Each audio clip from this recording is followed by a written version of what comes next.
Imos ver como temos que facer para matricular usuarios, matricular estudiantes nun curso unha vez que o temos creado.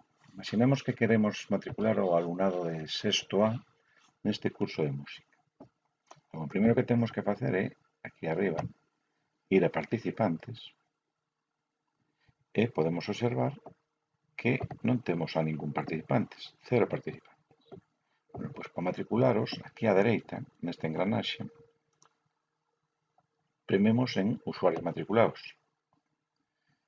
E en usuarios matriculados prememos en matricular usuarios. Me sale unha lista dos 377 usuarios que hai nestes momentos no noso centro.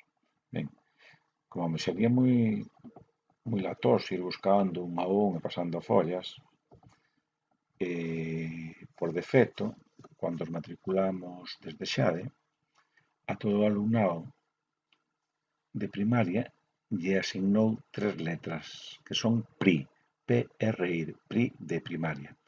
E despois de PRI, asignoulles o número do curso, neste caso, como quero matricular sexto, sería un 6, e a maiores, se hai varios grupos, pois ao A, os de sexto A, asignalles un A, o de B unha B, e se houver un C, unha C. Neste caso, como quero matricular os de A, poñolle A. Entón vou buscar estes alumnos, os de primaria de sexto A. Doulle buscar e, como podedes comprobar, xa me quedan só 23 usuarios. Pois o que teria que facer agora é ir matriculando un a un, dándole aquí en matricular.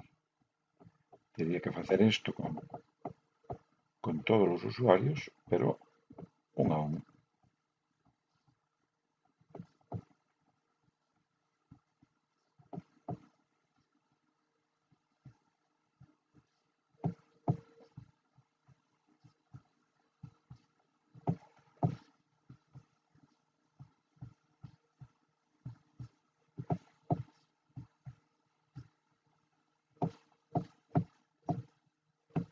Unha vez que remate de matriculalos a todos, rematamos a matriculación de usuarios.